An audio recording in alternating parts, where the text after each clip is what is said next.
it's not a guarantee that they're going to boost the economic well-being of those people that they employ. And the example I want to offer here comes from Tanzania. A company called Sun Biofuels had a lease for about 8,000 hectares of land, in this case for an agrofuel development project. They promised 1,500 permanent jobs once the plantation was up and running, and between 2009 and 2011, some jobs were created. About 750 jobs were created. But our fieldwork on the ground showed that the lives of those plantation workers decreased economically as a result of those jobs. There was less agricultural production happening in the region, which meant that people had to buy food at the market for higher prices because of the decrease in agricultural production. Also, as a result of the plantation moving in, access to water and fuel was compromised, which meant people had to spend more money and travel further to get access to those resources. And ultimately, the take-home pay just was not enough to offset the increased cost of living. Now, of course, then in 2011, Sun Biofuels filed for bankruptcy. 600 of those 750 workers were fired. Those that were kept on as security guards to keep people from reclaiming their land. And we have this series of broken promises, no long-term jobs in the long run, but also, when they did happen, decreased economic well-being. So this is a myth. Myth number 3 is that land that is leased is often vacant or empty. This myth overlooks so many things: traditional, non-sedentary livelihoods like pastoralism. It often overlooks customary land rights, alternative uses for land for fuel and medicine, but sometimes it's also just patently false. And I have a really egregious example to illustrate this point, also from Tanzania. In about 2011, there was a company called Agrisol Energy. And Agrisol had a lease for 325,000 hectares of land, a huge amount of land that included 3 villages. These villages were supposedly abandoned refugee camps, and that was true for one of them, but not true for the other 2. This is a brief picture of one of the other 2 villages. Between these 2 villages, they were home to over 160,000 Burundian refugees who had fled violence in Burundi in the 1970s and had lived in these villages for over 40 years. Even more outrageous, the company knew that these villages were not abandoned. Their memorandum of understanding said that the refugees would be resettled or sent home. To make it even worse, the Tanzanian government, it was discovered, had started the naturalization process, offering citizenship to these folks in 2008, and was withholding it and making it contingent on resettlement. So this is a clear example of where land is very obviously not vacant. Our last myth has to do with who's behind these deals. And after the food price crisis, many people thought that China, India, the Gulf states, and others were leading this trend. And it's true that many of these countries have engaged in some of these land grabs, but the largest and the most appalling cases that the Oakland Institute has uncovered have been led by investors and by hedge funds here in the West. I have 3 very brief examples here. To go back to Agrisol Energy, Agrisol was a joint venture between 4 groups, and there was one man, Bruce Rastetter from Iowa, who was simultaneously the CEO or managing director of 3 of these 4 groups. And the 4th group, which was an American university partner, he was a major donor and on the board of Regents for. So clear U.S. connections leading this force. A second example comes from South Sudan. This was one of the largest land deals the Oakland Institute investigated for up to 1 million hectares of land at the measly price of 40 cents per hectare. And at the heart of this deal was a Texan firm and the former U.S. ambassador of refugee affairs in Sudan. A third example is university pension funds. We discovered that Harvard and Vanderbilt universities both had heavy stakes in equity firms that were land grabbing across sub-Saharan Africa, which led to large divestment campaigns in both of those universities. So it's clear the West is heavily involved in this trend of land grabbing. These are but a few of the myths and but a few of the deals that the Oakland Institute has worked to expose over the years. And as I wrap up, I just want to really stress that resistance on the ground to these land deals is fierce. In the face of intimidation, in the face of theft of resources, violence, arrest, communities around the world are continuing to mobilize to send us information despite the dangers that incurs on a regular basis, and day in, day out to courageously fight for justice. And so I want to share a couple of victories with you before closing. And the first one is to draw an end to the story on Eversol Energy and to tell you that project actually never managed to break ground. Big victory. And the mobilization in this case actually was mostly rooted in the US. Iowa State University was the university partner, and after the Oakland Institute exposed this deal for what it was, there was a massive mobilization of students and community members in and around the university. Ultimately, they forced the university to withdraw. Together, brought huge spectacle to the project, and it's just never been able to move forward. A second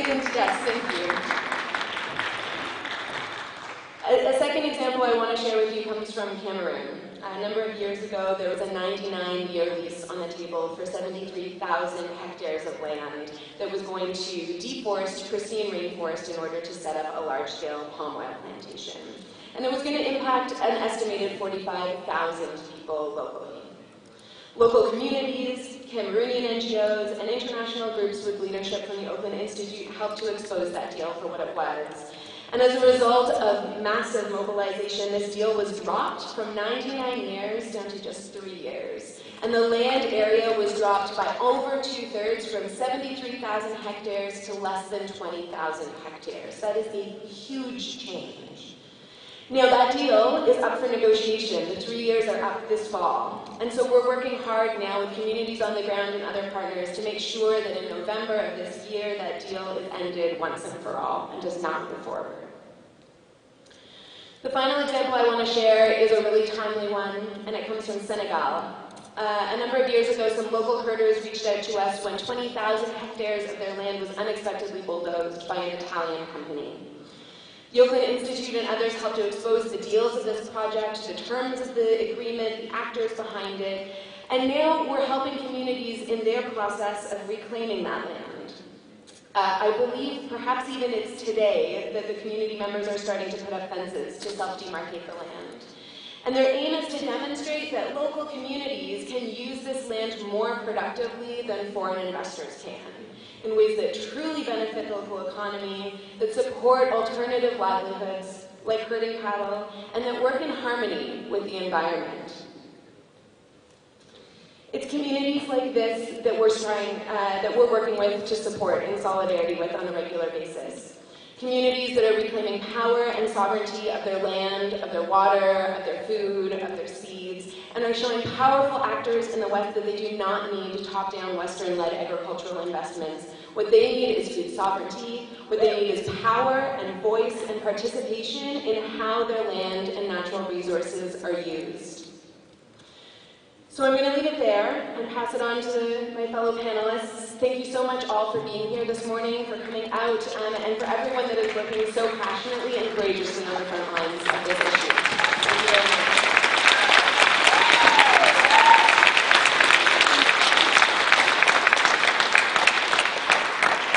Thank you, Elizabeth. That was a fantastic introduction.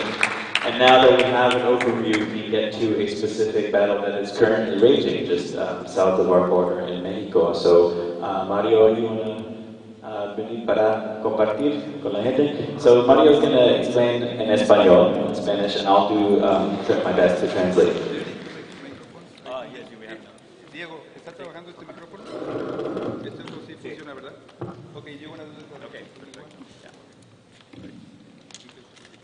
Buenos días, reciban ustedes un saludo de mi pueblo, de mi tribu, allá en Sonora, Dios enchañado, de Chamalaya Cayo Macho, y en la última, Juanim Yaura, Nim Nevi, toda la, porque este otra, que tal que se une muy bien, porque Tom Yolo Turia, y Tom Huella, o que te moa, tu ya ve, mona muy bien, Pamani, ya que te movicha. Con el permiso de mis mayores que a la distancia están escuchando y están dándole seguimiento a nuestros pasos hasta acá, decirles que allá en Sonora se está replicando prácticamente lo que acaba de comentar la persona que me antecedió. Es importante para nosotros recalcar pues que estas agresiones y este ataque sistemático contra los pueblos y sus formas de organizarse y de concebir su vida para garantizar el futuro y el presente y el pasado de nuestras generaciones es algo con lo que seguramente estas empresas, estas iniciativas de despojo se van a seguir encontrando a lo largo y ancho del país y del mundo. De eso nos vamos a encargar nosotros. So first, Mario introduced in his native language that he was asking for permission from his ancestors to share with you what is going on in Sonora and Mexico. And just wanted to point out that there is exactly an application of what Elizabeth was talking about, this process of land grabbing, and it's important to note that these systemic attacks on local peoples and on their traditional ways of life is compromising their futures, and they will continue to battle against these. Mi pueblo es uno de los pueblos indígenas de México que más ha sufrido precisamente esta intención de despojo, de despoblarlo y de eliminarlo de la faz de la tierra. Hemos pasado en los últimos años, en la historia reciente, actos genocidas en los que más de 10,000 niños, mujeres y mayores fueron deportados de un extremo a otro del país, desde Sonora hasta Yucatán, para ser vendidos en las haciendas enequeneras en aquel entonces como esclavos. So his community, which is an indigenous community, there's been efforts to essentially remove them from the land to eliminate them. And in recent years, there's been an almost genocidal effort to relocate 10,000 women and children from Sonora all the way to the Yucatan in Mexico to be sold into work, but conditions of which are essentially slavery. Esto estamos hablando desde 1910, en la época de Porfirio Díaz, presidente, y estamos hablando también de cómo es que estas políticas de despojo hacia los pueblos no demuestran otra cosa más que la intención de apropiarse totalmente del destino de los seres humanos, el menosprecio que existe por la vida tanto de los seres humanos como de nuestra madre tierra se ha manifestado desde entonces y se sigue replicando en diferentes formas hasta la actualidad.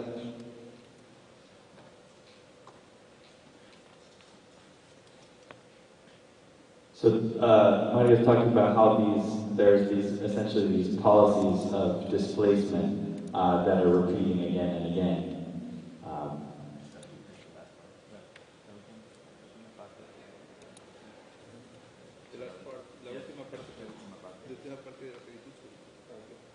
¿Qué dijiste? ¿Lo puedes repetir? Sí, Mario. Solo que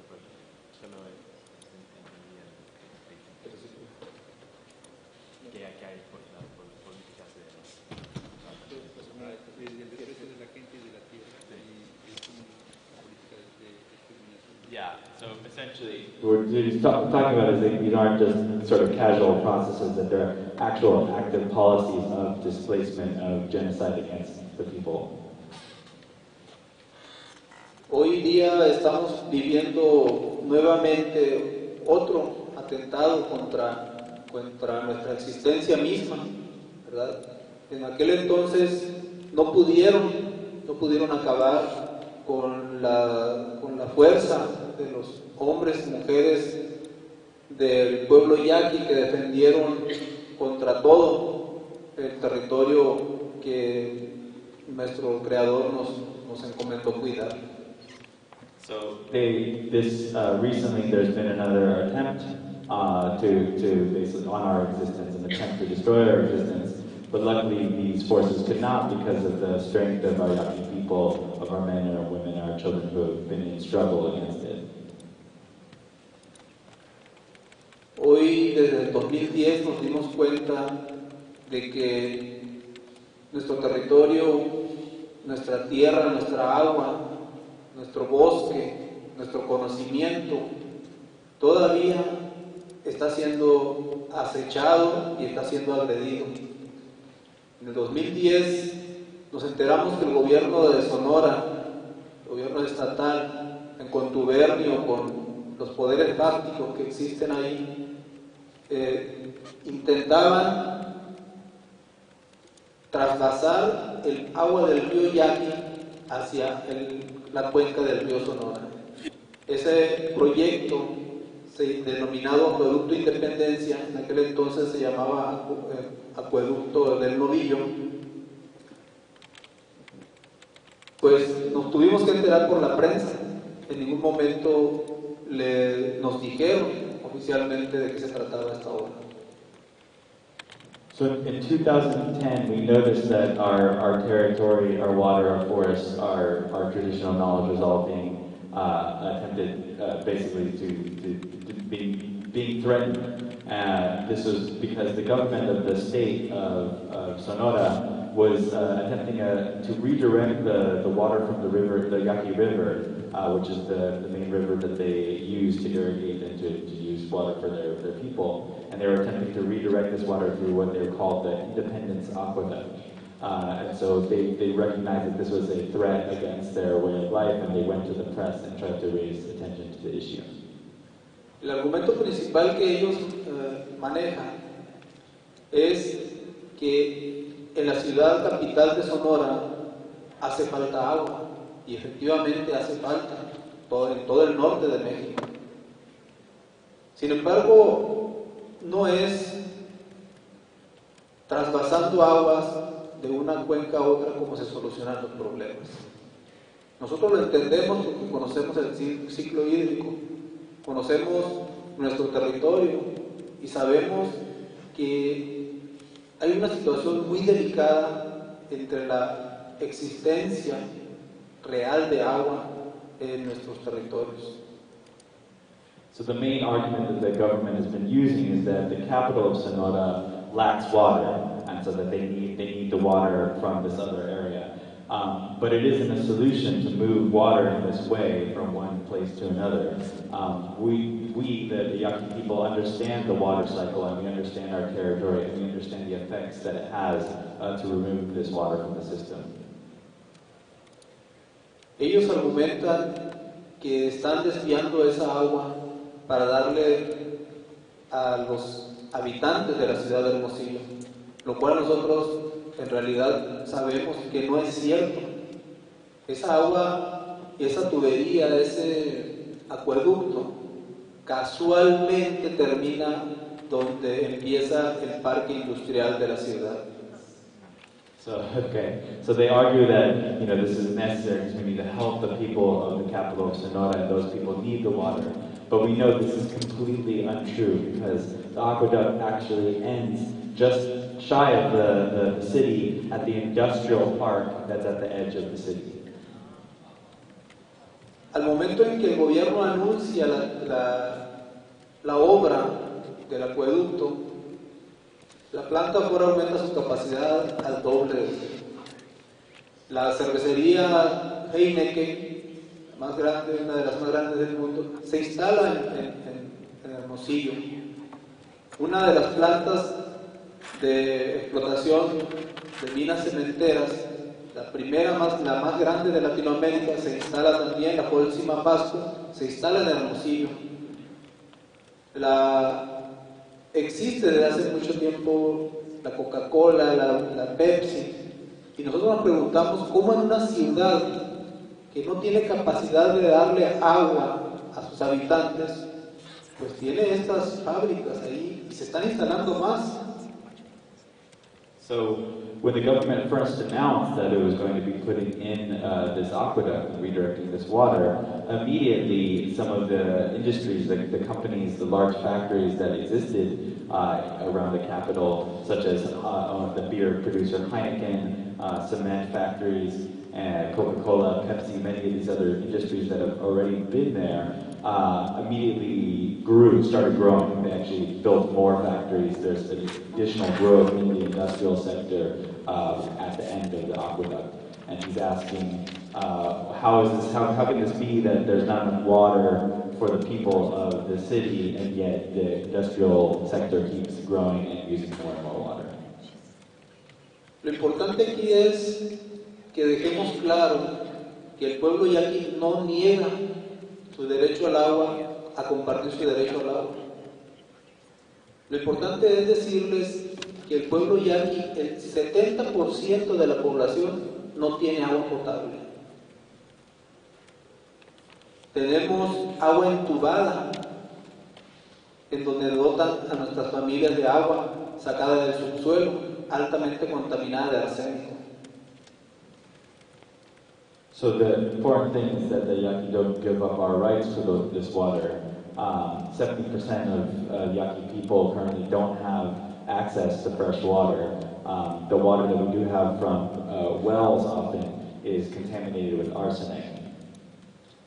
Entonces, en ese razonamiento, si nosotros somos los primeros usuarios del río Yaqui, en donde según los antropólogos existimos por más de 3,000 años ahí, deberíamos de ser primero los que tuviéramos la garantía de esa agua.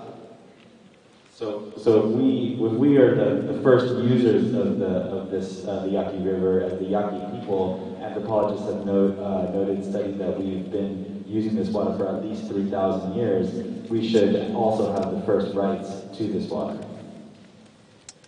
No entendemos entonces cómo es que esta política de traspasar, de interceptar el agua que le corresponde a la tribu Yaqui antes de que llegue a nuestro territorio, ¿verdad?, implique el que nosotros tengamos que seguir soportando consumir esa agua contaminada que nos están obligando a tomar.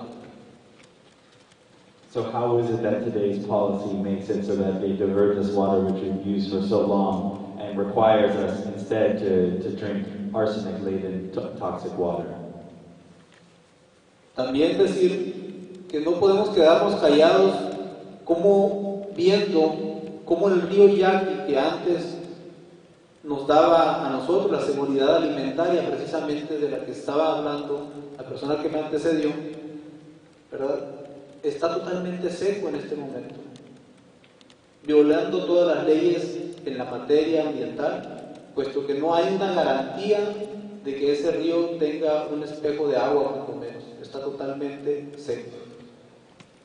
So, in addition, of course, that we can't stay quiet because this water also gave life to our food security, because we have been able to grow food for ourselves, and without this water, we have lost this food security, and it's violating all sorts of laws of environmental justice. Cuando el gobierno implementó la famosa mecanización del campo, la modernización del campo, según ellos, hicieron que abriéramos áreas de cultivo compactos y obligaron a que la gente produciera un monocultivo, dejando de lado lo que tradicionalmente se había estado trabajando en esa área.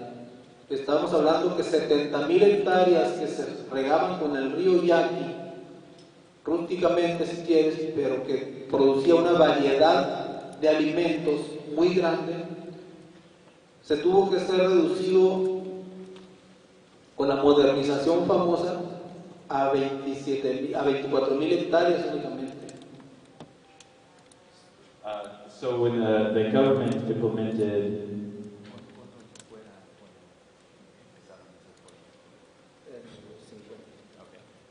when the government implemented the premise of so-called modernization of farming, starting in the 1950s, they essentially demanded that some of these areas open up to become more focused on monocultures and to leave aside the more traditional ways of farming, which these communities have been practicing for a long time. And they actually went from having 70,000 hectares of land in this variety of basically a polycultural production system with many, many different kinds of foods being produced, was reduced to 24,000 hectares. Lo que resulta de esto es precisamente lo que ellos estaban pretendiendo, que dependiéramos directamente, ¿verdad?, de la venta de semillas de las grandes corporaciones, y esto se dio en todo el valle. Hoy día no hay un banco de semillas nativas que garantice el que la producción se pueda hacer independiente, ¿verdad?, y que podamos seguir nosotros consumiendo esos alimentos que nosotros pudiéramos sembrar directamente. So this in turn makes us reliant, this modernization process makes us reliant in many ways, including on seeds. We have to purchase these seeds from multinational corporations, and we don't have a guarantee of our independence in terms of our own production of our long-standing agricultural systems and the reproduction of these systems. Entonces la política del gobierno fue controlar las aguas por medio de presas, controlar la semilla que pudieran garantizar sembrar los alimentos y posteriormente controlar los créditos para poder sembrar esas áreas de cultivo. So the policy of the government were essentially directed towards controlling the water, as we've talked about, controlling the seeds and the access to seeds, and as well as controlling access to credit, the kind of which enables these forms of agriculture to flourish. Esto ha provocado que más del 70%, más del 80%, perdón, del área agrícola en el territorio yaqui y en todo el valle del Yaqui, ¿verdad?, haya caído en cartera vencida y hoy día, a la falta de crédito, pues tengan que estar rentándose a productores particulares. Inversionistas privados. 80% is going to is being leased out. Yeah. So you think that because of these policies, 80% of the agricultural land of the Yaqui people, which has, as we've talked about, has been traditionally used by the Yaqui people for local food security, is now being leased out often to these industrial, export-driven, other sorts of independent producers. La intención del Estado y del gobierno en general es de que abandonemos nuestra tierra, que milenariamente hemos habitado. Nos ofrecen irnos a trabajar a las ciudades, a las maquiladoras, o mano de obra barata, ¿verdad?, porque de todos modos ya no tendríamos trabajo en nuestro territorio y tampoco podríamos sobrevivir porque el agua ya se la están llevando. Sin agua en esa zona semidesértica, pues no hay nada que hacer. En ese sentido, pues lograrían ellos obligarnos a emigrar de nuestra tierra, y lo que no lograron con guerras de exterminio, con deportaciones masivas, pues lo lograrían quitándonos el río. So these policies, essentially what they want is for us to abandon our lands. They want us to abandon all hope of staying on our lands and offer us instead as cheap labor in the factories, the maquiladoras, the factories all over the borders in Mexico, as well as cheap underpaid labor in the city.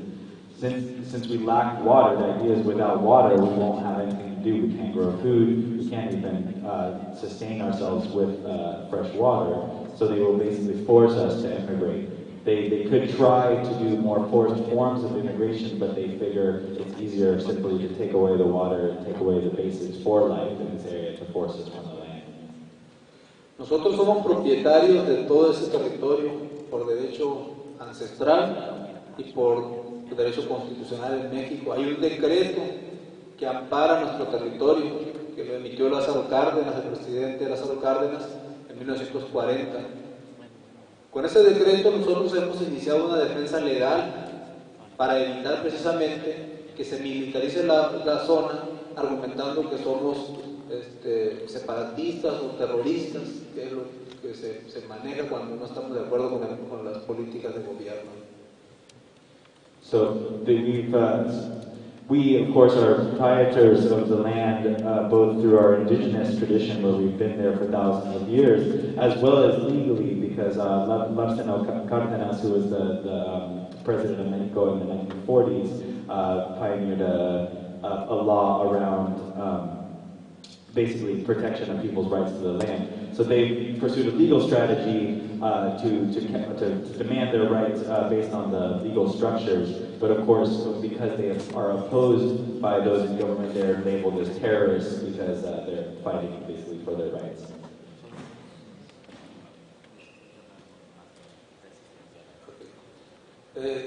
Las Cortes en México nos han dado la razón. Tenemos amparos ganados en todos los tribunales en México y sin embargo el agua se la siguen robando. No ha habido poder humano que haya que esa obra de despojo se pare. So the good news is that they won every court that they've been to in their favor. The court has ruled in their favor. So the courts say that they have the right to this land. Yet the bad news is that the aqueduct keeps operating and they keep stealing the water nonetheless. So there has yet to be a human force able to actually stop this process from happening.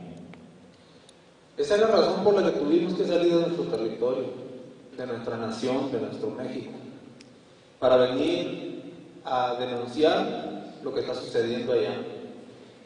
Estuvimos en Washington, en la Comisión Interamericana de Derechos Humanos, hemos estado en Nueva York, en los foros permanentes, en materia de derechos humanos y pueblos indígenas, y hoy estamos aquí, buscando la solidaridad, buscando el apoyo que como seres humanos, como seres conscientes y civilizados tenemos para poder vivir en este planeta Tierra.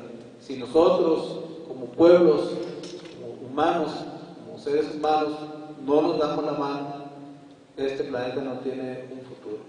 Gracias.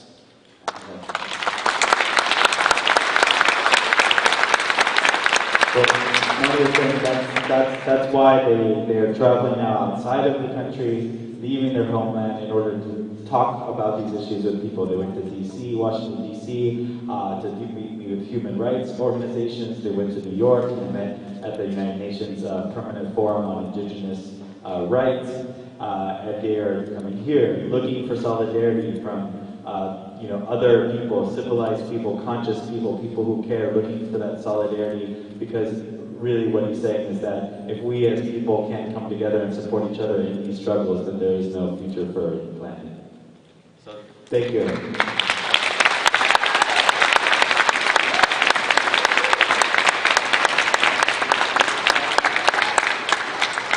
Now, Miguel, I don't have to translate Miguel. Well, I'm sorry. So what I was going to do, I was going to talk about Mexico. That is very interesting. The situation, the political situation. This has a lot to do with land grabbing. After 1994, after the NAFTA was passed, we have a revolution in 1910. And after the revolution, in order to redistribute the land among indigenous communities and respect the rights to the land, the government created a figure that is called ejido. I don't know if you have heard about ejido. I think Mexico is the only country that has this figure, and actually the land in Mexico, the agricultural land, over 50% of the agricultural land in Mexico still remains in the hands of community. It's the only country in the world. No Russia, no Cuba, no China. It's Mexico.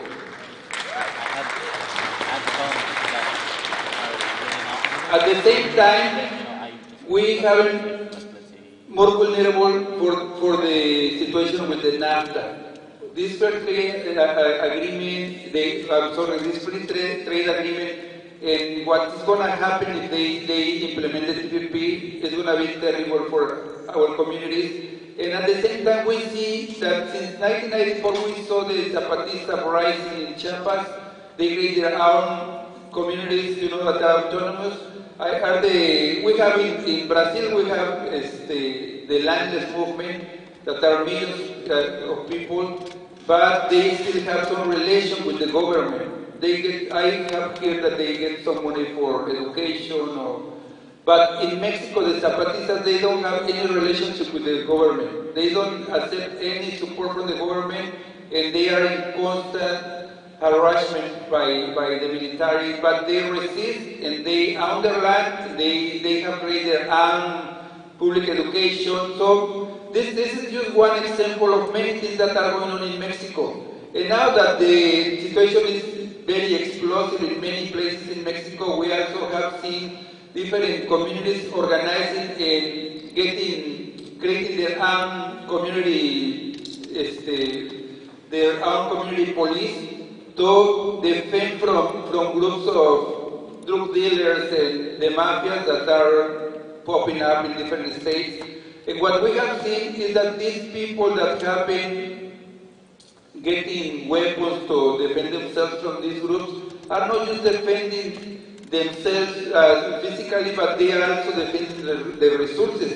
Because in many of these cases, the mafia went from dealing with drugs to start cutting clear-cutting the forest and also selling the wood and also stealing all the resources and selling them in the black market. So these people, we have the case of Cherán in Michoacán, where over 0.5% of the trees is a mountain it's a beautiful place in the highlands with a lot of trees, a lot of pines, and the mafia came with weapons and they started clear cutting all the trees. They deforest over 50% of this area, and the community organized. They laid barricades in the roads. A lot of people got killed, but they kicked out all the mafia. And the old ladies, they came and they said, we cannot allow them to kill the forest, because if they kill the forest, they're going to kill us, because we get our food, our wood, our medicine from the forest. So people is organizing everywhere, and they are fighting back, and it's something that many people here don't know, because we don't see it in mainstream media. We can hear a lot of things that are going on in Ukraine, in Syria, where the U.S. has some geopolitical interest, but in Mexico no, because the government in Mexico is sold out of the U.S. So it's very important. It's why I invite el compañero Mario Luna to come and talk about it.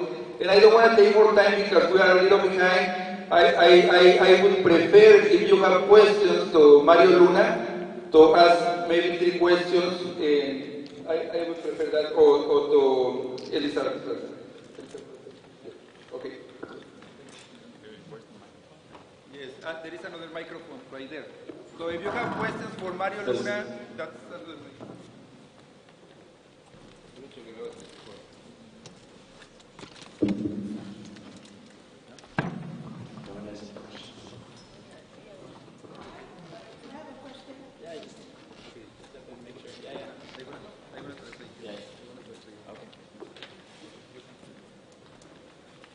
Go for it.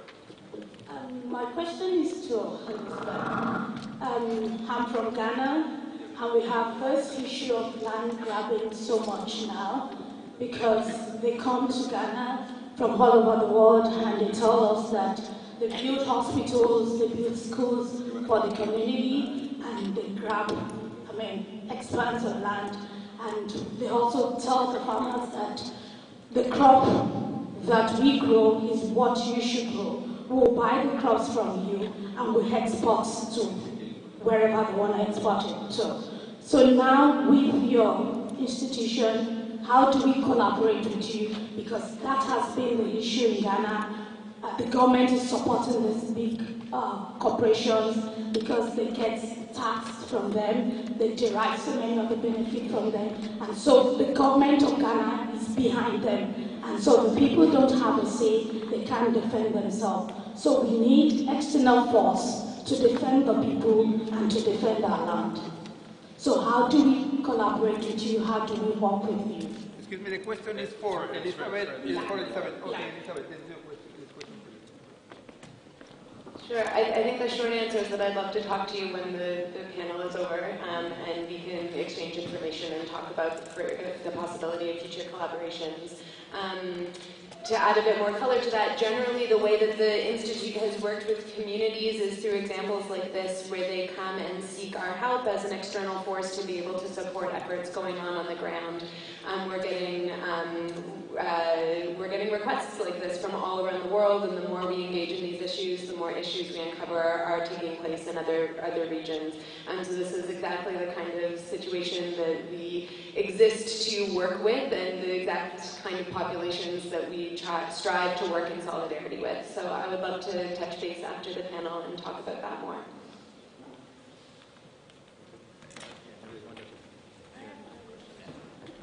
I had two things to say. One thing is thank you very much for your presentation. The second thing is that I was hoping to hear that obviously your peoples took care of the land for thousands and thousands of years and didn't destroy the land. And the industry and the government is coming in and destroying the land. Of course, that's happening all over the world. That's just one argument I'm sure you're using. The second thing in relation to this question, it would seem like that the focus in the United States, many of these companies are based here in the United States or in the Western countries. Sort of like the South African apartheid movement, where there was such an international force to put pressure on governments to stop supporting, for example, the embargoes of the South African shipping and stuff. That would be what needed to be organized here, is that in order to make an effect on the world, we need to organize here in the United States. But you could comment on that.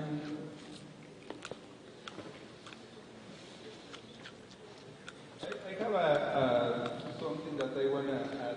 You know, in México tenemos ahora lo que se llama la acción colectiva. In Mexico we are using now the class action lawsuit. It's a new thing that came with the NAC and all this stuff. Y ahorita Sánchez yo le digo la gente de su país tiene una acción de clase contra Monsanto y Armero. ¿Por qué no hacer una acción de clase contra la Pepsi, contra la Coca? Porque saben ustedes que el agua viene de ahí y que ellos se les están robando y ellos tienen que pagar.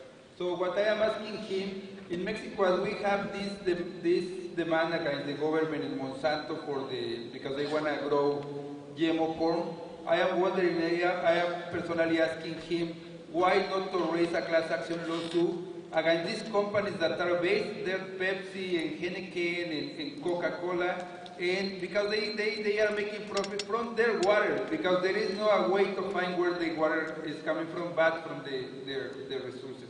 So I don't know, it's just one idea, but how they can support you from here, your struggle in Sonora. ¿Cómo pueden apoyar tu lucha en Sonora? Sí, es importante decirles que a raíz de que están controlando ellos totalmente el agua del río Yaqui, ya hay más de 5,000 hectáreas que antes eran altamente productivas en agrícola que están totalmente ensalitradas. Dice que a raíz de, because since they are exploiting the water, using the water, there are more than 5,000 hectares, like 15,000 acres, that are no good for agriculture anymore. La calidad del agua que estamos consumiendo es totalmente mala. Ya COFEPRIS, que es la institución del gobierno que mide la calidad de los productos, ya decretó que el agua está mala, la que estamos consumiendo diario, ¿verdad? Pero dice, ustedes tienen la opción de tomarla o no tomarla. That's interesting because it says that the water that they are consuming is highly polluted, and the institution that regulates the water quality, that is COFEPRIS in Mexico, has acknowledged that it's very bad, this water, but the government says that is their choice to drink it or no. La necesidad que tenemos de que esto se dé a conocer, yo creo que es la forma en la que ustedes pueden apoyarnos en compartir esta información, ¿verdad? Y saber, pues, que como seres humanos entendemos la necesidad de agua que tienen otros seres humanos. Sin embargo, nosotros también defendemos nuestro derecho a existir y es por eso que estamos aquí con ustedes, para que podamos tener también la solidaridad y el apoyo en la medida en que cada uno de ustedes lo pueda hacer. He says that he is appealing to your own need to have good water and resources, because they also did the same, and that. Just share the information. And if you share this information with your networks and among people that you know, that's going to be helpful. But also, it would be helpful if you can visit the Yaqui community as an international observers. Pero sería bueno que vinieran como observadores internacionales a visitarlos ustedes, allá a la comunidad. And I think that this would be very helpful, because it's what happened, for example, in Chiapas with the Zapatistas. People went there and it became a big issue, you know, but if no one visits them from other countries, and if you are a foreigner in Mexico, it's not dangerous because you have your passport, it's your shell. You know, if you're a Mexican, you can get killed or whatever, but if you are from France or from the US, no one is going to mess with you because you have your shell, that is your passport. They don't want an international conflict. So Miguel, you have a relationship with Andro Bejar of As You Sow. And as you know, in this country, we have tremendous shareholder activism that we can undertake on behalf of Pepsi, Heineken, Coca-Cola. And some of the members of As You Sow, located here in San Francisco, are among the very best and most successful shareholder activists in the world. And so I suggest that this local Bay Area group work with As You Sow to work with our honored guest here to ensure that such a travesty does not sustain, by having shareholders of those companies tell the management that this is not only not okay, but should stop right away.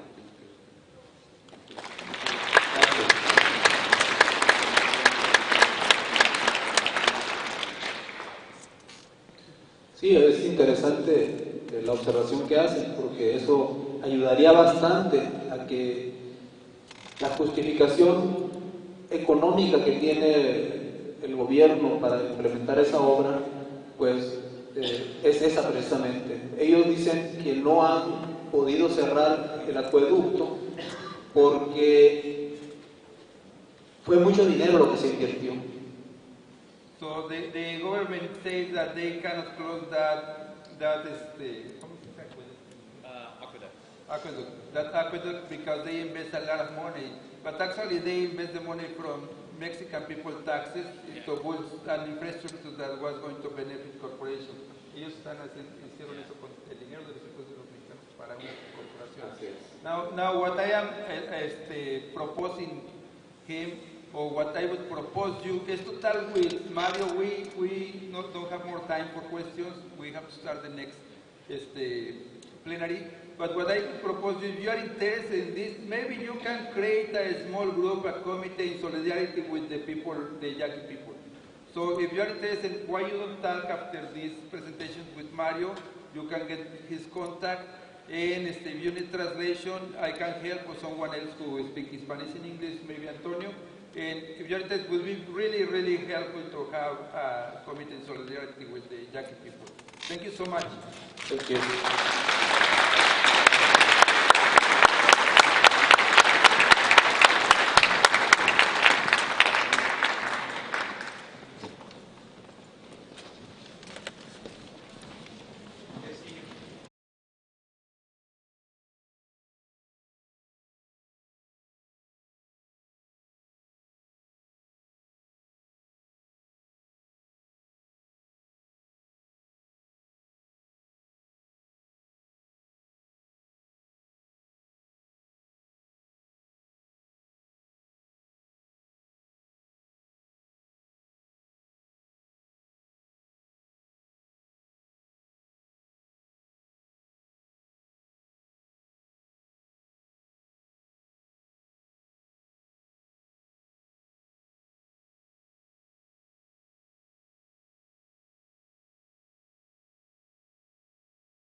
working to defend the world's rainforests, including grassroots organizing and managing international advocacy campaigns.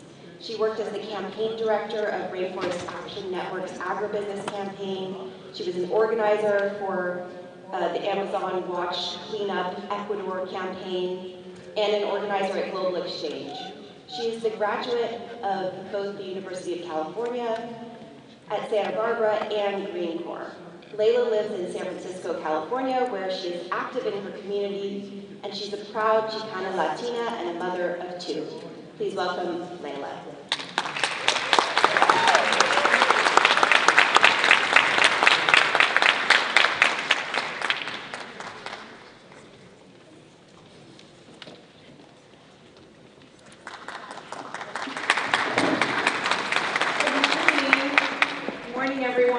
How's everybody feeling?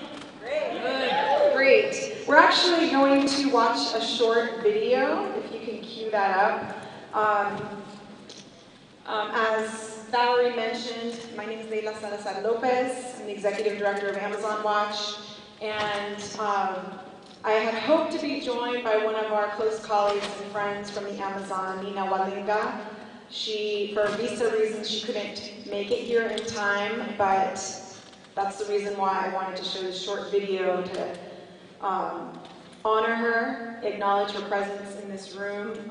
She's one of our close colleagues from Sarayaku, the Quechua community of Sarayaku. Maybe some of you might have heard of Sarayaku because of their historic victory against the Ecuadorian state in one of the emblematic cases for indigenous rights and for keeping fossil fuels in the ground in the Amazon. We ready for it? Yep. Great. We'll start with the video and I'll keep talking. Life on Earth would not be possible without oxygen and fresh water generated in places like Amazon rainforests. But the Amazon is being destroyed by the oil industry for short-term economic gain, threatening the existence of the plants, animals, and people who live in the rainforest.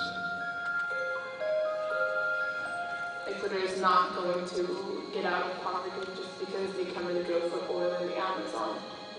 Ecuador is going to lose the only rainforest that we have left. It's going to destroy cultures, the environment, kill animals.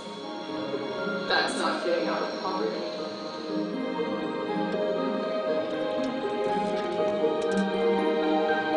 The people who live in the Amazon rainforest are doing everything they can to stop the expansion of the oil frontier, but local governments are supporting the oil companies under the false impression that drilling for oil will get them out of poverty. If you look at those places where they are drilling oil, those are the regions most people living with terrible health conditions and no education. Those are the regions that are the most poor.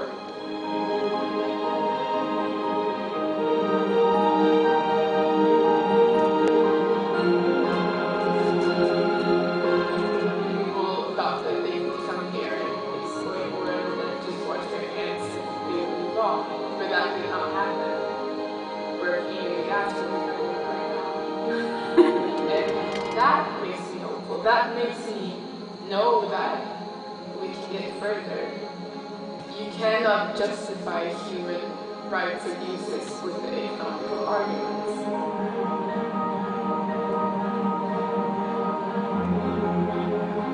We are also human beings, just as anyone else, and we have the same rights as anyone else to choose our way of life and to have that choice respected.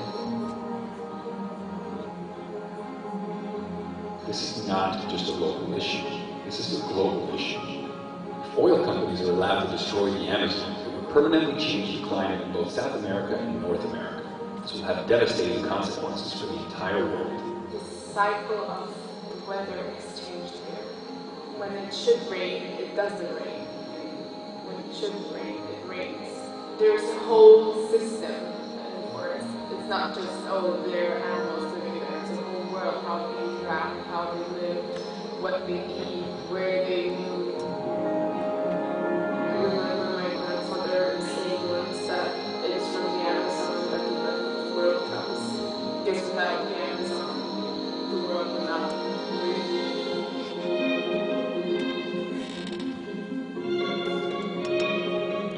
International Energy Agency has said that if we want to keep global temperatures from increasing, at least half of the world's oil and coal supply should stay in the ground. If something isn't done soon, the world's temperature could permanently increase by 8 degrees, a critical level at which the global ecosystem will move towards an unstoppable collapse.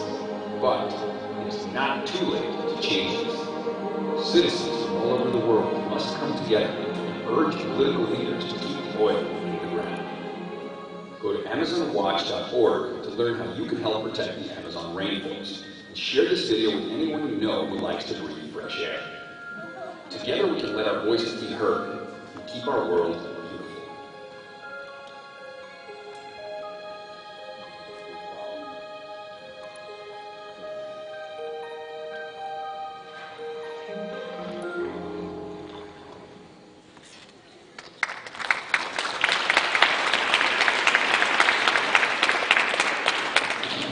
So that was a little bit of an introduction to some of my comments that I'm going to make. How many have seen this video already?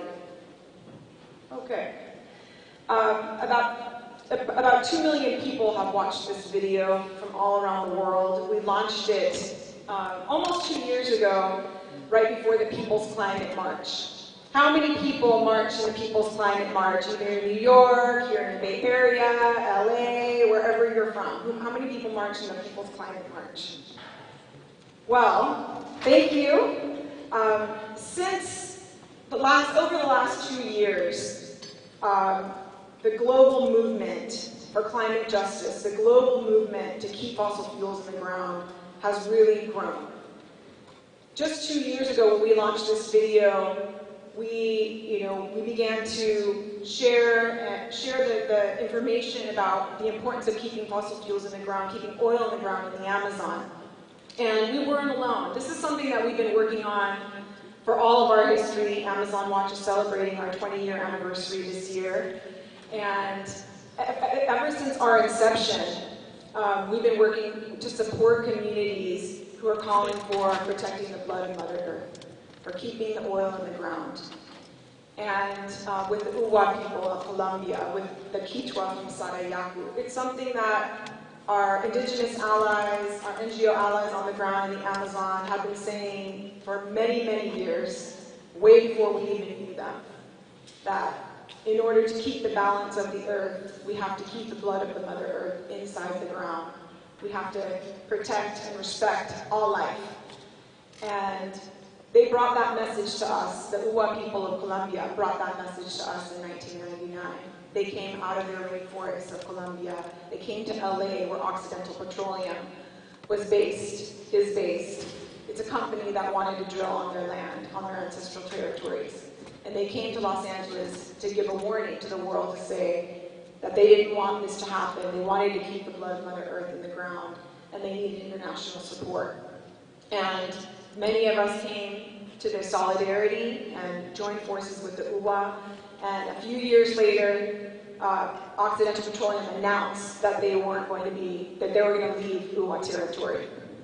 This is just one of many victories over the years of keeping oil companies out of the Amazon. And we're continuing to do that. We're continuing to stand with our indigenous allies who are really on the front lines of what we're calling this global climate change battle. They are on the front lines of defending the world's resources. 80% of the world's remaining resources remain on indigenous peoples' territories. And so that's why when you see reports from Global Witness, when you see these reports that say that environmental and indigenous activists and women activists who are defending Mother Earth are, the threats and the murders against them are growing, it's because they're defending 80% of the world's resources, including oil. And what we're doing right now is what I was mentioning. 2 years ago, we kind of, keep it in the ground was kind of a tagline. The way I see it is, The Guardian launched this campaign. We were starting to talk about keep it in the ground. It was kind of a tagline. And we all started saying, it's time to keep fossil fuels in the ground, keep oil in the ground. And we came together at the People's Climate March. We've come together at global climate conferences in in New York, in Lima, in Paris, and now soon in Morocco, to come together both internationally and nationally. And one of the things that we've done over the last couple of years is build an alliance, an America's-wide alliance to keep fossil fuels in the ground. Because as stated in Valerie's comments and also in the video, we have to keep at least 80% of fossil fuels in the ground to avoid climate chaos. We already know that we're in climate chaos, but if we don't want it to get spiraling worse, we need to keep 80% of the fossil fuels in the ground. And governments have made commitments in the COP21 agreement. They've made commitments to reduce emissions. They've made commitments to 1.5 instead of 2 degrees, which is great. But we need these governments to keep their commitments.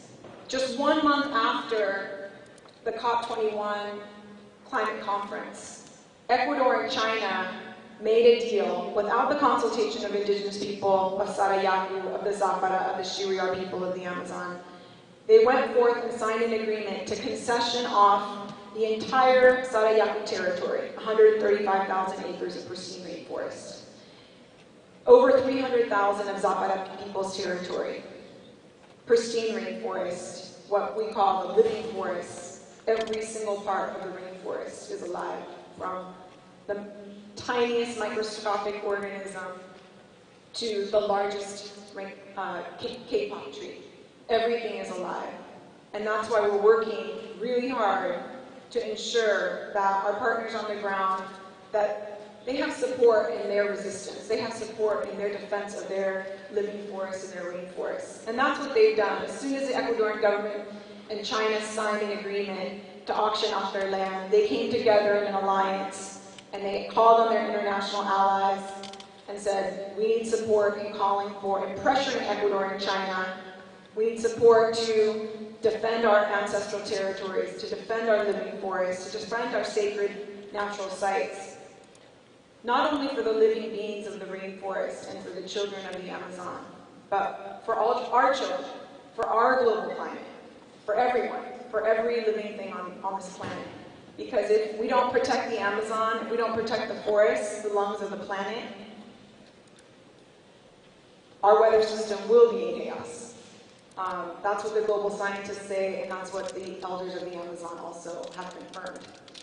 So, one of the things, we've been doing everything that we can to pressure the Chinese government, to let them know that the people on the ground are opposed to oil development on their territories. They haven't been consulted. They don't want another Chevron destruction in the north, like what happened in the northern Ecuadorian Amazon. They don't want 30 years of lawsuits to mitigate impacts. They want to stop the impacts before they happen. They want to keep the rainforest pristine for their communities and for all of us, for all of the world. So we've done everything to pressure and try to hold the Ecuadorian and Chinese governments accountable and the companies accountable, and including on-the-ground resistance, including marches. Just this last March on International Women's Day, there was a historic gathering of over 500 women from 7 different indigenous nationalities. This was the first time that they had ever come together in a march to say, defend our ancestral territories, keep the fossil fuels off our territory. And we stood with them, friends from We Can, friends from Pachamama Alliance, friends from Amazon Watch. We all came together from I Don't Know More. We all came together and stood in solidarity with them. And we said, what more can we do? There's already oil coming out of the Amazon. Where is it going? Well, we did a little bit of digging. We looked into shipments of oil from the Amazon.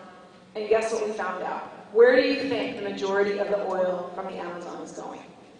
Wild guess. Over 60% of the oil from the Amazon is coming to California. Most of it is going to the El Segundo Chevron refinery in Southern California. Some of it is coming right here to Richmond, to Vallejo, and to Martinez.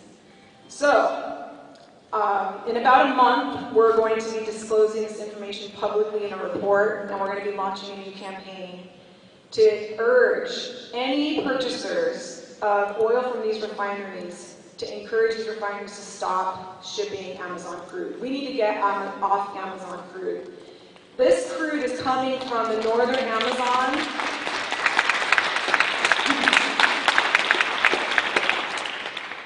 So this crude is coming from the northern Amazon, where Chevron destroyed. It's coming from Yasuni National Park. And they want to expand this destruction to the southern Amazon in Ecuador, to the Zapatas territory, the Quechua territory. And we're going to stand with our partners to say, no, we're going to defend this territory, we're going to keep this oil in the ground, we're going to join with our allies across the U.S. who are also working to keep fossil fuels on public lands, and indigenous lands, on native lands, and we're going to join with people all around the world who are calling for the same message to keep fossil fuels in the ground. So join us. If you want to find out more, go to AmazonWatch.org and go to the workshop that's led by our campaigner, Adam Zuckerman. Thanks so much. Thanks for being here. Thank you so much, Leila. Incredible work. So our next speaker is someone I am privileged to call a friend and a close colleague, working together on the National Keep It in the Ground campaign. Her name is Ruth Breach. She is a senior campaigner with Rainforest Action Network's Climate and Energy team. Ruth organizes corporate accountability campaigns, frontline communities impacted by fossil fuel leasing, grassroots support networks across the country, and coordinates support for the National Keep It in the Ground campaign. She specializes in organizing, organizational capacity building, air monitoring, fundraising, and media trainings. She is the recipient of the 2009 Healthy School Heroes Award for her leadership in relocating an elementary school in Ohio away from the plastics plant's cancer-causing emissions. Please welcome Ruth.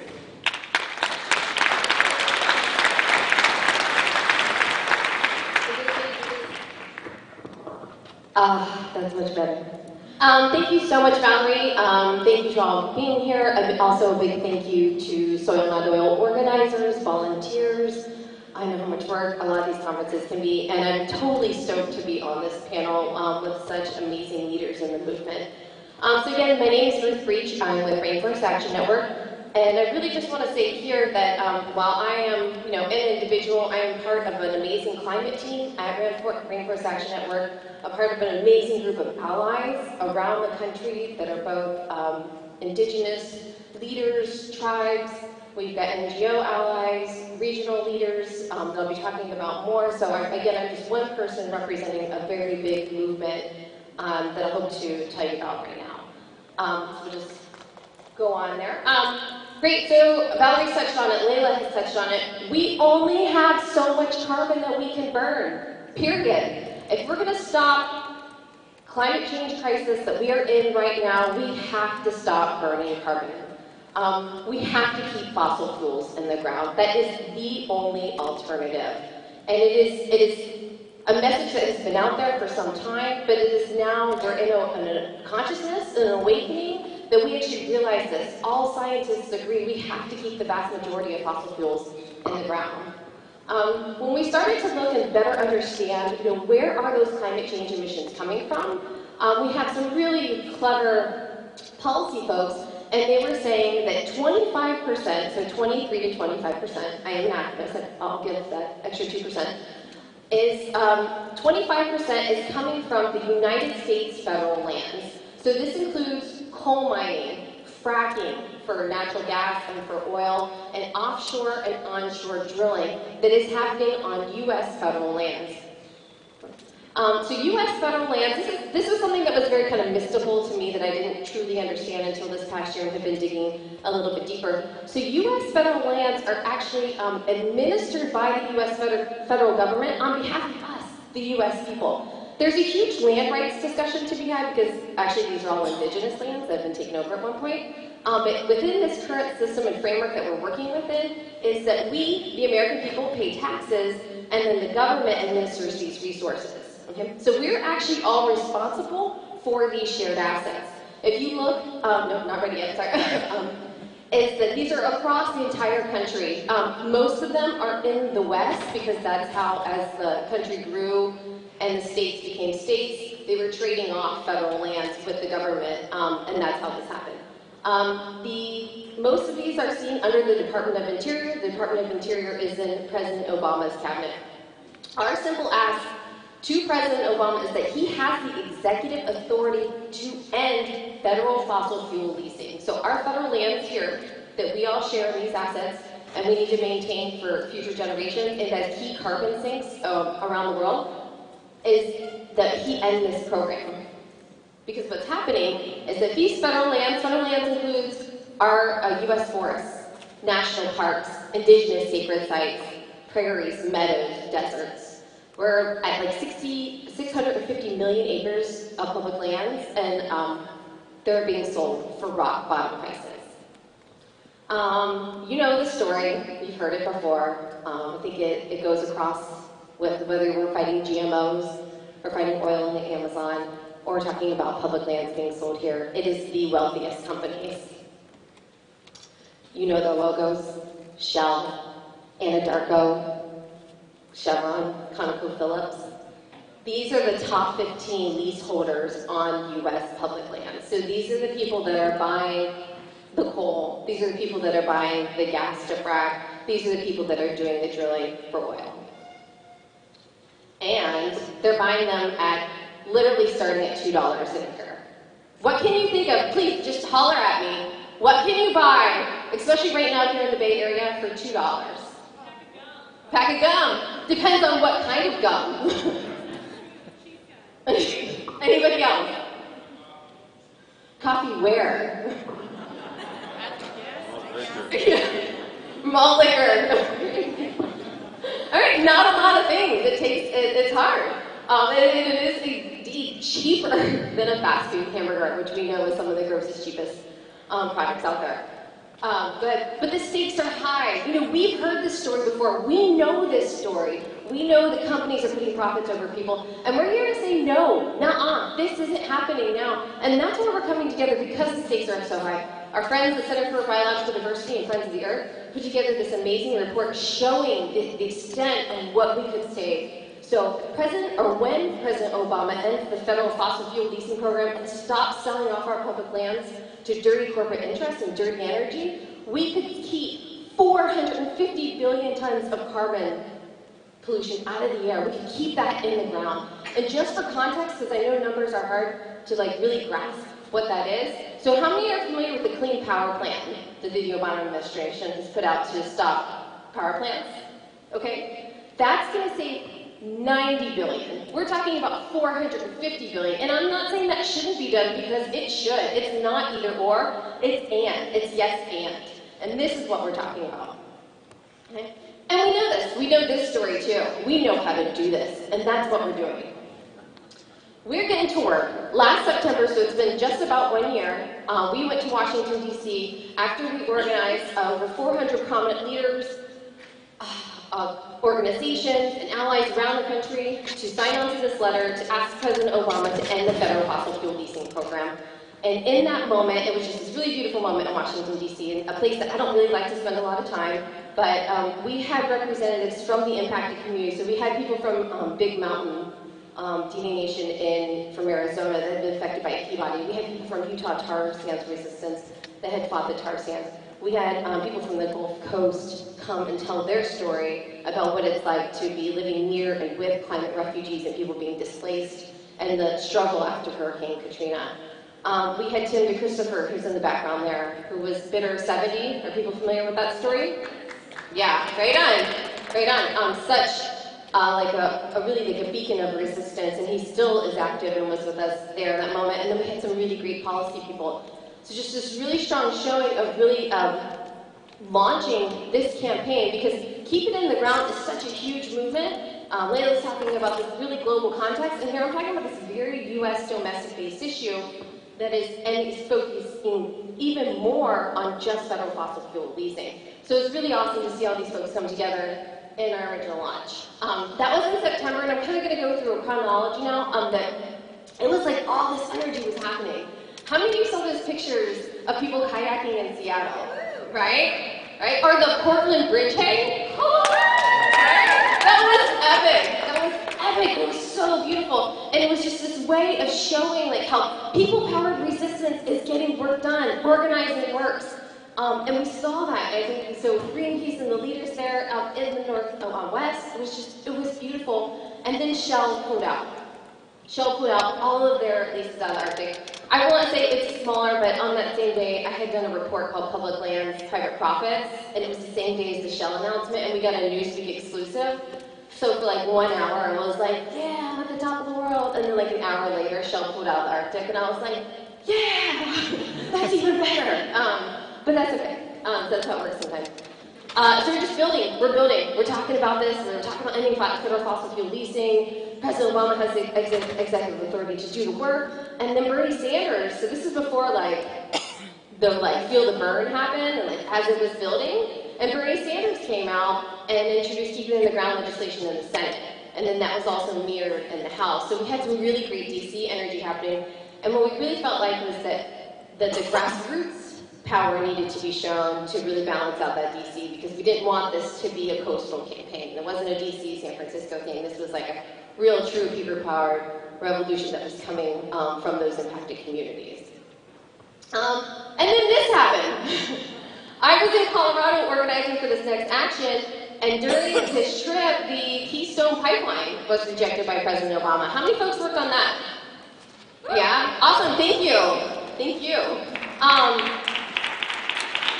Yeah.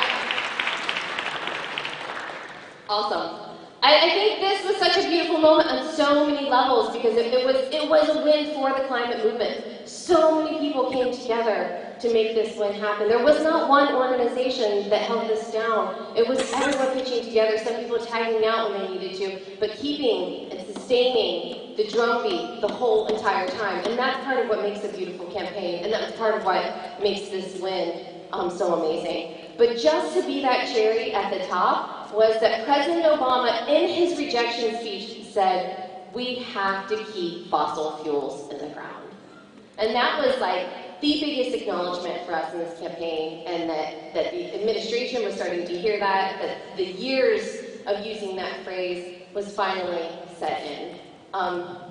I want to take a moment to also just acknowledge and recognize some of the organizing traditions that this work is following.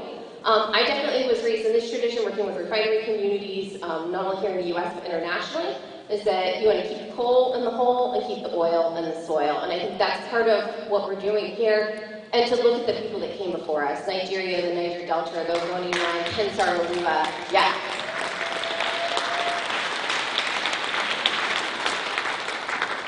That this life and their sacrifice is still alive now. Oh, I'm definitely going over. I'll hurry up. And so it's something to acknowledge in the work that we're doing now, and that though this was 20 years ago, it's still alive now. And then also, Layla was just talking about the work in the Amazon and Ecuador and nature's rights. So just keeping in mind that all the work that has been done to use keep it in the ground as phrase and actually get it out there. And then what we see now is, I'm going to go through just a really quick chronology, the people-powered events that have happened. So we're talking about these lease sales of $2 an acre of land being sold, and I'm not exaggerating, $2, $1.50 in some cases, of land being sold for fracking in Colorado. So here we have 6 people that were sitting in and blocking the entrance to the Bureau of Land Management office, along with 100 other people that joined us to start that resistance. And at that point, as the national allies got together, we said, we're going to show up at every single land auction. And they happen multiple times a year in Utah, in Colorado, in Wyoming, in Nevada, and that's exactly what we did. And while we were doing that, so that was November, January, President Obama announced that he was putting a freeze, so he's putting a moratorium on coal leasing in the U.S. So this was huge. It's huge. It's not ending the program, but it's a moratorium, so they're not issuing any more new leases, which is exactly one of the asks where we're getting there, but we still have onshore oil and gas and offshore. We keep going. So we're taking this momentum. I mean, it's like we can't even catch it a breath. We're just sprinting this whole time. And then we had people in Utah that are disrupting the auction from inside, which is really high risk. And they have this beautiful song that they're singing. I'd like to share with you. And it's just, this momentum is just building. So this is Utah, Reno, They started with 40 people at the first auction, or 20 people at the first one, 40, and then it was over 150 at this last one in June. Just really amazing organizing that's happening on the ground. And so again, we're building, we have all these auctions happening, and then we get another big announcement, and in the Obama administration's 5-year plan, the Atlantic is taken off the table, and there will be no new drilling in the Atlantic. This is all big and great news, but that means that the Arctic is still on the table, and that means the Gulf has become a sacrifice zone. And the people of the Gulf, who also just in March saw the first climate refugees, people were moved by the government from Louisiana away from their homes to other places because of sea level rise. These are the same people that had to stay at the Superdome because of Hurricane Katrina. And what we saw here is they came back fierce and strong and with so much heart and truly inspired and scared the shit out of the organizations and the government to the point where they're actually putting the leases online and streaming them coming up. Another one, if folks participated in Break Free from Fossil Fuels. Anybody? Yeah, that was a lot of really good, clean fun. There was direct actions with civil disobedience around the world, and we were part of one that was in Colorado that included over 300 people again at Lakewood in an attempt to disrupt that auction. And it got a little crazy, but it scared them, and that's what it was supposed to do. So to keep going here, we know the work that we have to do. We know the work that we've set out to do. We've got some really big things coming up right now. So any of you who are into traveling or you have amazing activist networks, let them know about this. August 20th, there is going to be a huge march of solidarity, a week of resistance, love, and action in New Orleans. So this will be for the August 24th lease sale, where 23.5 million acres of the Gulf of Mexico are set to be auctioned off to companies like Shell, Chevron, Apache. So if you want to be involved in that, please contact me. And then we're also going to be celebrating our 1-year anniversary. We've got a big event that we're planning in Washington, D.C. that includes bringing people from around the country to go to Washington, D.C. to go to the Obama administration. And that the time is urgent, and it's now. We've got a few months that we can work on him to end this federal fossil fuel leasing program. And just one more. This is the time. It's now. We're asking for all new leases to be canceled. This isn't something that can happen overnight. This would be a huge step to get us to the start of a just transition. We have about 30 years of fossil fuels that are in leases that have already been granted. And this, we just stop the harm now, and so that we can move to this clean energy economy. And we need all of you and your help and support to make that happen. So thank you so much. You can tell she's a powerhouse. It's awesome working with you. All right, our next speaker is Andre Soto, also someone, if you were part of the climate movement in the Bay Area, or lots of other movements in the Bay Area, you probably have seen him around. He's everywhere. He's a legend here. So he is from Richmond, California. He's in the Richmond community, or he is the Richmond community organizer for Communities for a Better Environment. He's a member of the Venetians for a Safe and Healthy Community. He's on the steering committee. And he is an advocate for social justice who for more than 30 years has engaged in the struggle for civil rights, educational rights, immigrant rights, and environmental justice. He has also been on the front lines of the battles for gun control, youth violence prevention, elimination of police brutality, and he helped create the progressive movement in Richmond, California. He's a founding member of the Richmond Progressive Alliance, who's took on Chevron and worked to hold them accountable for their impact in the community, and has worked to stop dangerous oil trains in the Bay Area. He's also a working musician and has played his saxophones around the world. And on top of that, he's a proud father of 2 and is enjoying grandfatherhood with his 4 grandchildren. Please welcome Andre.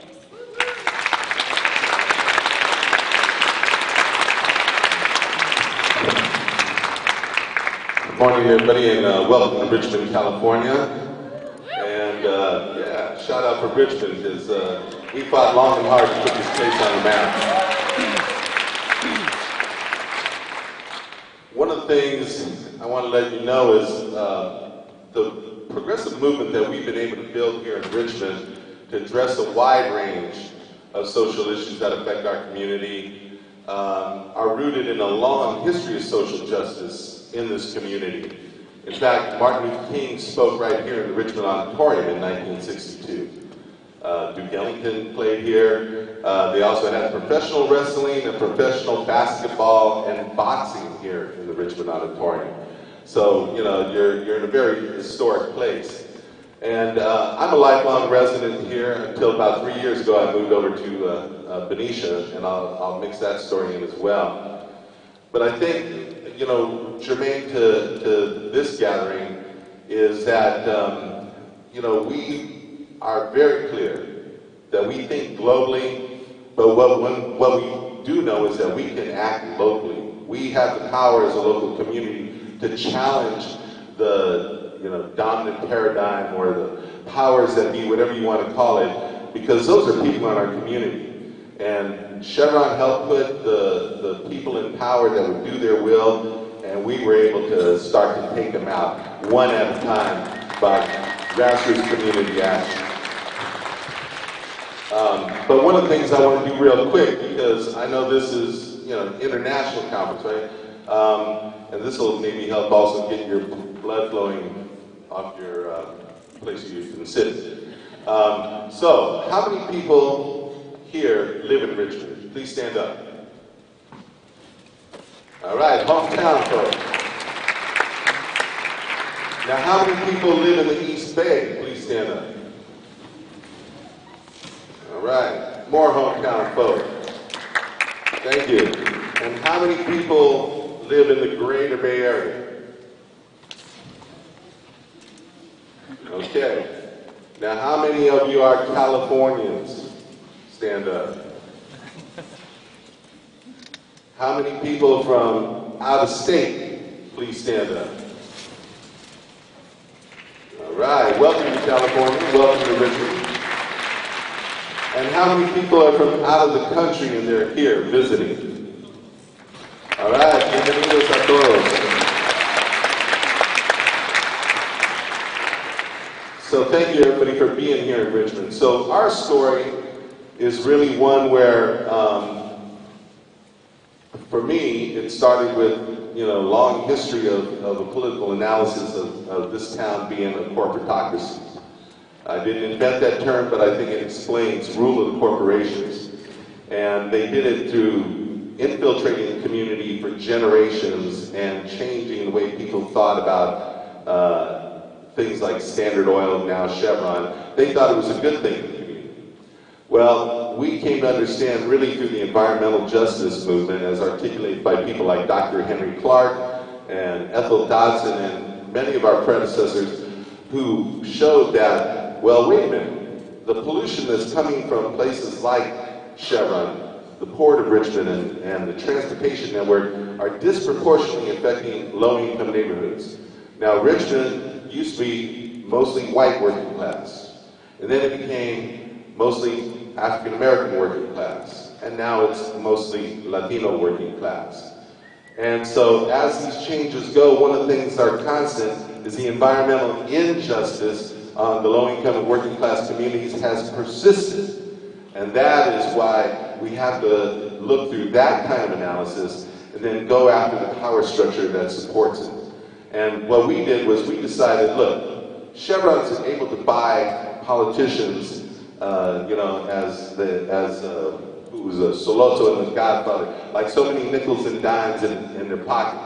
Well, we decided if we use grassroots power, we can take these people out by exposing them. And we had a range of wedge issues, whether it was stopping a casino at Point Melati, or a tax measure on Chevron, or whether it was about police brutality. All these issues play out during elections, and if you choose one side, you force the other side to choose a side. And that's how you're able to get the people informed as to who's really working for them. Well, here in Richmond, of course, with Chevron, I'm with Communities for a Better Environment. And we have been articulating through what we call the triad. We have legal staff, we have scientific staff, and we have organizing staff. And we plan together They might say we plot together, but we plan together on how to go about using the regulatory system and putting political pressure on those regulatory systems to enact improvements. Now, there's many people out there who would like to see Chevron just shut down. And as many of us would, the reality is it's not going to happen right now. They know they're into obsolescence, and we know they're into obsolescence. The question is, how are we going to get there? And so one of the things that we worked on was when they wanted to have their modernization plan that would allow them to process heavier, dirtier crude, we came up with a whole range of conditions that would essentially not allow them to bring in tar sands because they would blow through their emission limits. And so we got a unanimous vote through the Planning Commission. But Chevron, as clever as they always are, they paid $30 million extra in a community benefits program to buy off the votes of our current mayor, Tom Budd, and a city council member, J.L. Meyer, who's up for re-election in November, in order to have a $30 million scholarship program for kids graduating from high school. Well, most kids drop out in 9th grade. So how's that really going to benefit? Well, it's good for them, but it's better to invest in preschool universally and get kids started off right. But, so that happened. But we did move the ball forward. We got greater protections. Now we're in a battle with the Bay Area Air Quality Management District, whose mission is to keep our air clean for the public's health and safety. But what are they doing? The staff is bought by industry. But the board members are elected officials. So we have been actually working with and lobbying the board members to put pressure on their staff to establish an air emissions rule that we created that will, with the workers in the refineries, the operators of the refineries, the United Steelworkers, and the community working together to put a cap on emissions so that while they try to figure out how they want to reduce emissions over the next 10 years, they will actually not continue to go up because greenhouse gases have been going up for the past 20 years here in the Bay Area refinery sector. And with those, the toxic air contaminants that disproportionately impact communities like Richmond, Rodeo, Martinez, Pittsburgh, and Benicia. Now, we also have been fighting, so we have a major battle coming up, and we got them to agree to do an environmental impact report, which they were refusing to do, saying it was illegal. But with public pressure, we were able to force the staff to have to do the will of the people. Now, this battle is not over, so we encourage you who are here in the Bay Area to join us, because this can be a precedent for the rest of the country. There are no caps on refinery emissions by rule anywhere in the United States. So this is the first place we have to stop the bad before building the good. Now I know we only have a couple more minutes here, so I just want to briefly tell you that we've been fighting crude by rail. 2 weeks ago there was an article in the Wall Street Journal talking about the decline of crude by rail, and one of the factors it cited was major public opposition on the West Coast from building facilities to get it. So we have been successful by, death by 1,000 cuts. Our battle is not over yet in Benicia, where they have a major plan for crude by rail at the Valero refinery. But we got a unanimous vote against it at the Planning Commission. Valero appealed to the City Council, who acquiesced. The City Council majority acquiesced to Valero's request for a continuance so they could go to the Surface Transportation Board, a federal agency nobody ever heard of, that mediates between shippers and railroads. And they want to get those guys to weigh in and basically strip away local land use authority when it comes to anything dealing with the railroads. So it is a very significant national case that is going before them. We hope they reject even considering it because it's none of their business. And if they don't, we hope that in the end they will weigh in properly. If not, we have plans in November to remove the people on the council who support that continuance. Because we don't take no mess, right? If you don't vote our way, we're going to take you out. And that's a simple message. And the only way we take them out is get in the streets, knock on doors, and go to neighbors and say, these people are selling you out. And it's that simple. And people understand that. So in the last minute that I have, I just want to say we've been fighting crude by rail here in Richmond, but we are not just about fighting the bad. We're also about building good, just transition, and we have been developing a plan with our Richmond Environmental Justice Coalition for a just transition plan for the community of Richmond. First thing we want to do is to get the city of Richmond to turn all public buildings to have rooftop solar. Very simple for them to do. It's an investment in the future, and we're already on community choice aggregation. We're no longer with PG&E, we're with Marin Clean Energy. So we have got other cities around here to join us, including Benicia, San Pablo, El Cerrito, and your cities can join too, and other cities right now are working on that plan. So with that, I just want to also let you know that our coalition has our Power Festival starting at 1 p.m. today over here at Nickel Park, about 2 blocks away up McDonald Avenue. And it's 1 to 4, family friendly, and it's all about building the good here in Richmond for the future. Thank you so much today.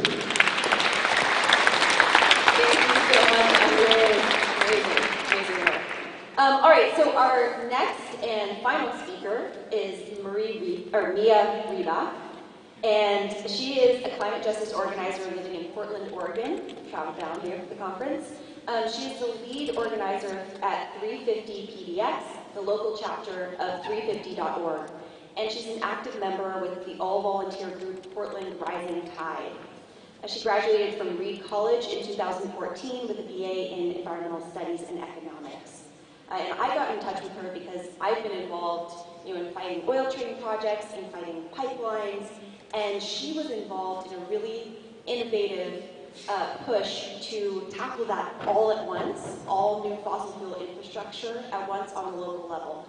So please welcome Mia.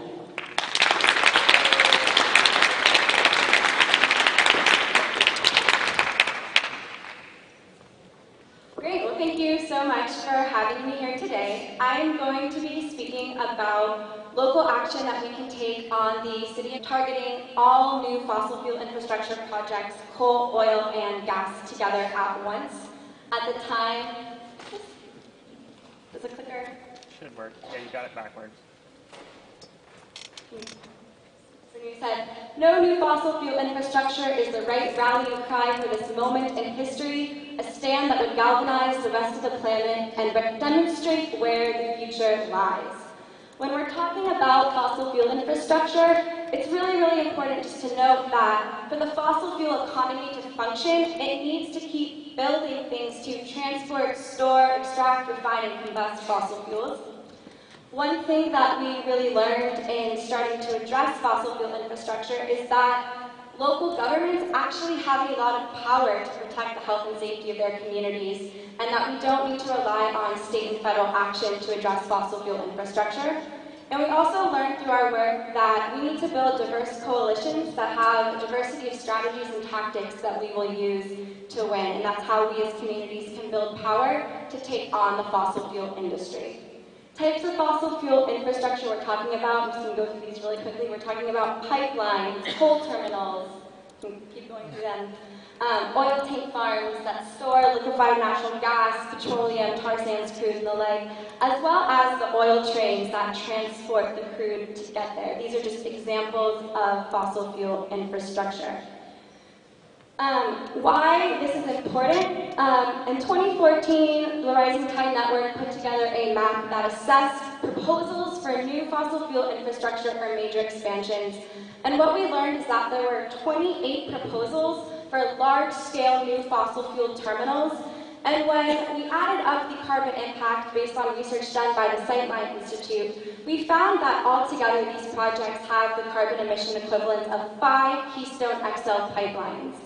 So major carbon bomb that we cannot have if we want to stay within the thresholds for a safe and livable climate.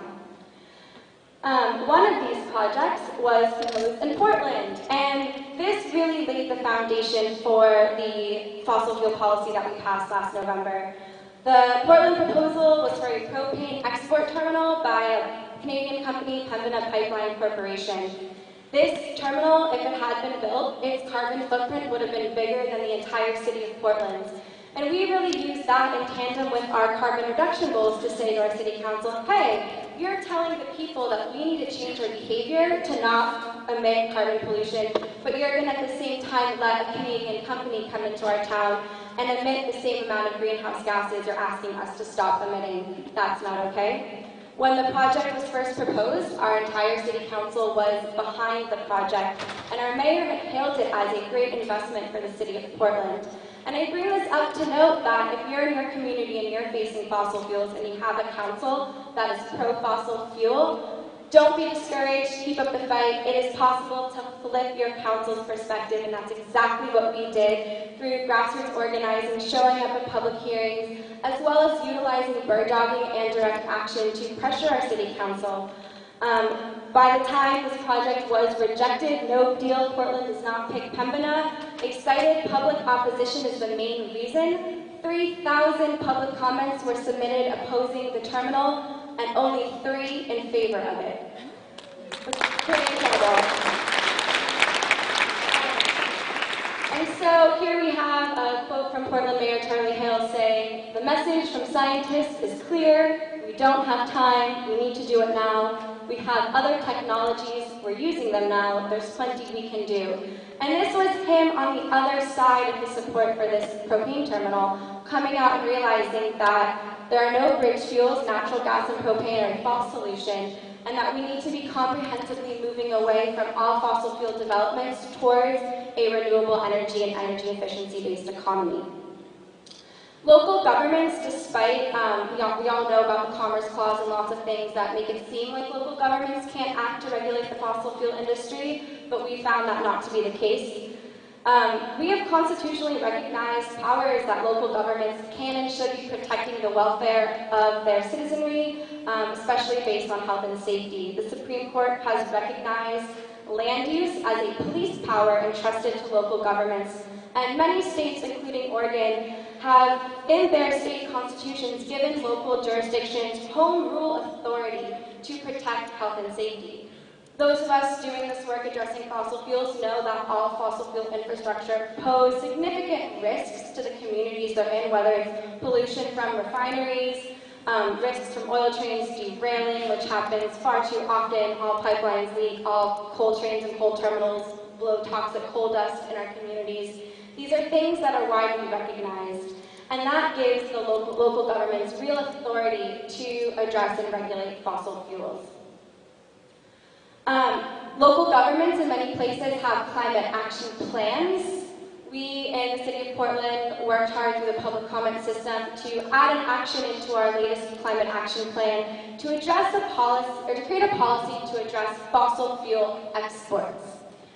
One thing to note is that throughout this entire process, we kind of started opposing one propane terminal. We turned it into saying to the city, we want you to pass a policy addressing fossil fuel exports.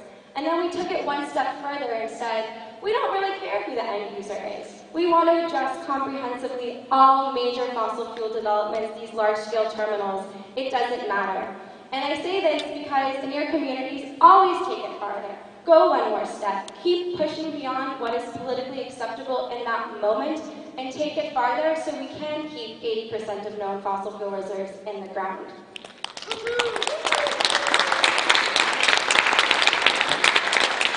Lots of cities around the country, and especially in the Pacific Northwest, have passed resolutions opposing oil trains. These are non-binding resolutions, in many cases just expressing opposition to oil trains. Portland passed one last November, and we joined 27 other cities in Oregon and Washington who face oil by rail traffic on a daily basis. And a week after that, the City of Portland passed their amazing historic resolution. The resolution states that the City Council will actively oppose expansion of infrastructure whose primary purpose is transporting and storing fossil fuels in or through Portland or its adjacent waterways.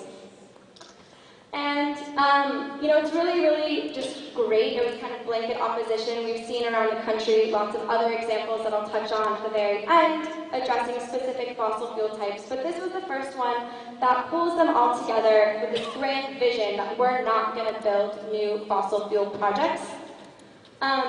There are kind of 7 main fundamental tenets in the resolution that I'm just going to touch on really quickly. The first was this recognition of the scope and scale of fossil fuel infrastructure proposals. That's that map that I showed, these 28 projects. So it recognized that this issue is bigger than Portland, but Portland should still take action on it. It recognized the inherent risks to health and safety of transporting and storing fossil fuels. And again, that's really where local jurisdictions have the authority to regulate against fossil fuels. That being said, risks to the climate are huge. Portland has a reputation of being a climate leader. And we called out the city and said, you can't be a climate leader and you can't be praised for it if you're going to build large-scale fossil fuel developments, multi-decade investments, locking us into the fossil fuel economy and its pollution for decades to come. It also, our resolution was very much based on seismic risks. Portland is an earthquake zone, like much of California. And all 10 of our existing large-scale fossil fuel storage facilities in Portland are actually in an earthquake liquefaction zone, which means the land they're sitting on will liquefy in a major earthquake, which is predicted for the city of Portland, in which case all 10 of these tank farms would fall into the Willamette River, killing this river. It would not be recoverable. And so that was another really big argument that we were making, which was our existing fossil fuels are this ticking time bomb of destruction in our city. We can't build new fossil fuel facilities until we address the existing problems and the existing safety risks of our facilities. Also highlighting the transportation risks of transporting crude oil, coal, and other fossil fuels. Again, all pipelines eventually leak, oil trains derail, coal trains spew coal dust out as they drive through our communities.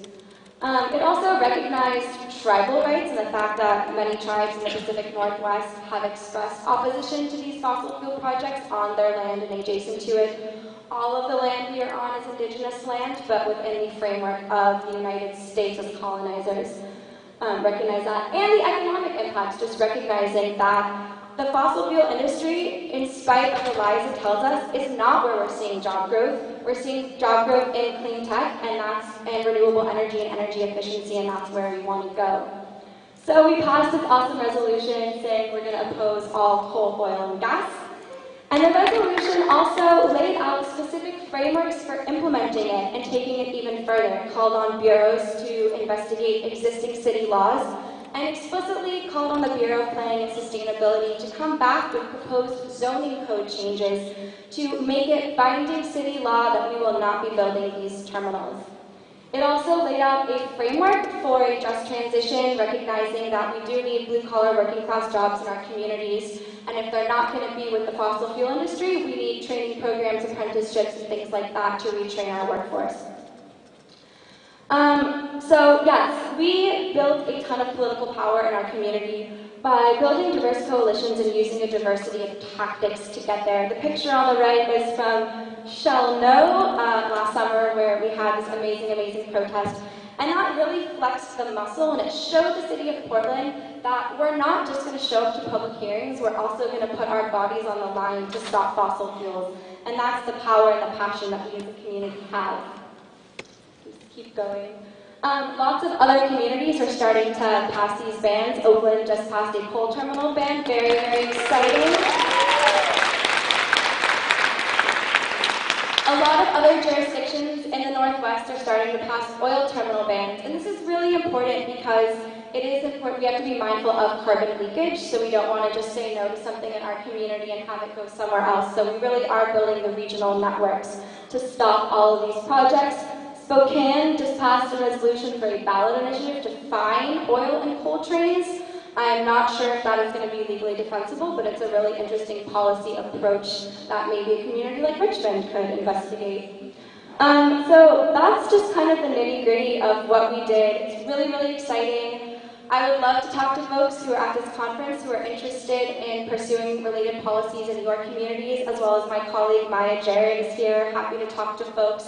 This was grassroots policy making, communities coming from the ground up and saying, we know what's best, we know what we need, and that's not to keep investing in the fossil fuel economy. Thank you so much. Please give a round of applause for all of our panelists.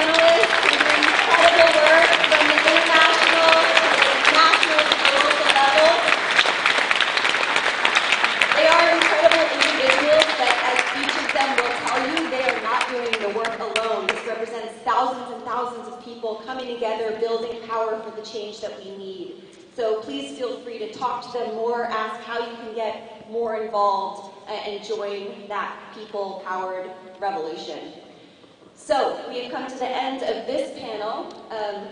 We are just a couple minutes away from our next breakout session. Miguel, is there anything you want to add? I just want to thank them again. Thank you, Leila. I know Leila for many years. I remember, when was it, 2006 maybe, I joined you to this. We did a demonstration outside of Chevron with a lot of very crazy, remember this? Oh, yeah. 2005 or 6.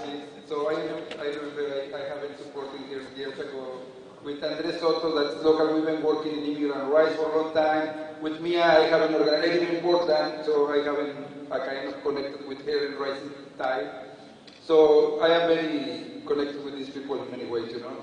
Actually, Leila is her husband is a very good friend of mine. So thank you again, and I want to remind you about the food. The lunch is going to be maybe around 1:30. If you pre-order lunch, you will have it in the lobby. If you are speaking at the conference or you have lunch from us, you have to go to the kitchen. And they also will have some lunches available for people who didn't pre-order. And it's all organic, GMO free. We make sure to. So, Theo, do you have something? Yeah, I have an observation that I think is important. I know that all of us have an issue around, well, how are we going to move around in our cars without this fuel? I just want to tell you, I've been using a car that runs on Propel, which is a diesel made from garbage. And it is fabulous. We get like 45 to 50 miles a gallon. Thank you so much. You know, I can drive. I am from Mexico City. There is a very good transit system. And my grandfather was a cab driver for 40 years in night shifts in Mexico. So if we talk about credits, he already burned the credits of all his descendants, so I can drive. And I have no interest in cars. When I was 15 years old, I didn't go to school at that time, and he took me to his friend's workplace, and he said, you know, he's going to teach you mechanics. You have to come back tomorrow at 9 in the morning. I never went back because I never feel interest in cars. So, and Portland is a really good place to ride bikes and also the Bay Area. So I have an announcement. We are doing a fundraising with these shirts. I don't know if you saw them outside. Yesterday we were asking for a $20, $30 donation, but we really want you to get one if you can. And we're going to give them away for $25 today. It's organic cotton, so it's expensive than conventional cotton. So if you are ready, I think the breakouts are going to start now, and we are a little behind the schedule, so just be aware of it. Thank you so much.